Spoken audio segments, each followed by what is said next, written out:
ليبيا بلد النفط والصحراء تحول منذ 2011 إلى ساحة صراع لا ينطفئ.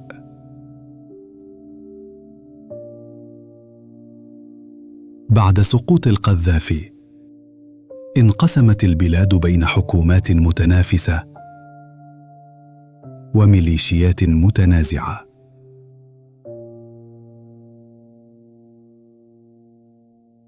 قوى خارجية دخلت على الخط، كل يبحث عن نفوذه ونصيبه من الثروات.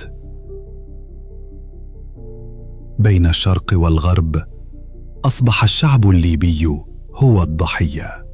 مدن مزقتها الحرب وملايين يعيشون وسط الفوضى، والكارثة لا نهاية تلوح في الأفق. فهل تعتقد أن ليبيا قادرة على النهوض من جديد؟ أخبرنا برأيك. لا تنسى مشاركة المقطع مع أصدقائك. تابعونا لمزيد من المعلومات والحقائق.